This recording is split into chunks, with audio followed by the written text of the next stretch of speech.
తాజాగా ముఖ్యమంత్రి గారి దగ్గర నుంచి ఆర్థిక శాఖ మంత్రి గారు కూడా జగన్మోహన్ రెడ్డి గారి ప్రభుత్వం మీద విమర్శలు చేసుకుంటూ ఈవెన్ అసెంబ్లీ వేదికగా కూడా చేసిన కామెంట్స్ ఏంటి, పాలన చేయడం అంటే బటన్లు నొక్కడం కాదు, పాలన చేయడం అంటే బటన్లు నొక్కడం కాదు అని.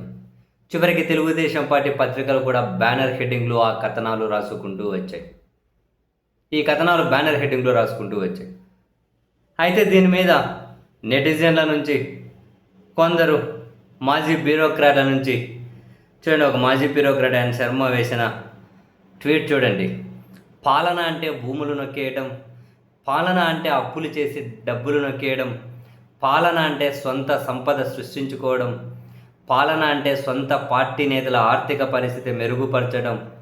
పాపం సారీ ఆర్థిక మంత్రి గారు, జగన్ గారికి ఈ మాత్రం కూడా తెలియదు అని పాలన అంటే బటన్లు నొక్కడం కాదు అన్న పయ్యవల కేశవ్ గారి పేపర్ స్టేట్మెంట్ని, పేపర్ కటింగ్ని షేర్ చేసుకుంటూ మరి మాజీ బ్యూరోక్రాట్ వేసిన ట్వీట్.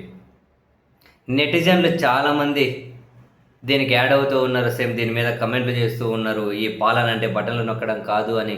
నిజమే, పాలన అంటే మనకు కావలసిన వాళ్ళకు విచ్చలవిడిగా వేల ఎకరాల భూమి దారదత్తం చేయడం. పాలన అంటే వాగుల్లో వంకల్లో ఇసుక దోచేసి అవసరమనుకుంటే సరిపోకపోతే సముద్రాల్లో కూడా వెళ్ళి ఇసుక ఎత్తుకొని రావడం, బూడిద కోసం రోడ్లకి కొట్లాడుకోవడం, అప్పులు విచ్చలవిడిగా అప్పులు చేసి మరీ అంతా కనుక ఇంతకు ముందోళ్ళే కారణం అని చెప్పి కాన్ఫిడెంట్గా అబద్ధాలు చెప్పి జనాన్ని నమ్మించే అటువంటి కళలు ఉండడం,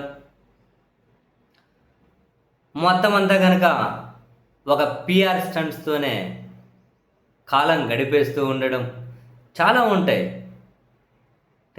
కళ్ళార్పకుండా అబద్ధాలు చెప్పే ఆర్ట్ కూడా ఉండాలి. పాలన అంటే ఏంటి?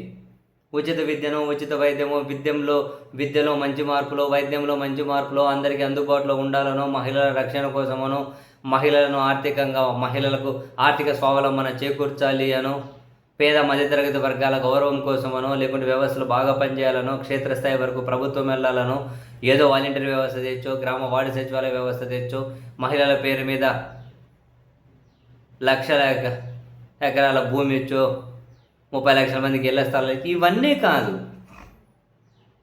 ఇవన్నీ ఒకటి చేస్తారు. అదే పాలన అంటే ఇంతే అనుకున్నారు. అందుకే నిజమే పాపం జగన్మోహన్ రెడ్డి గారు.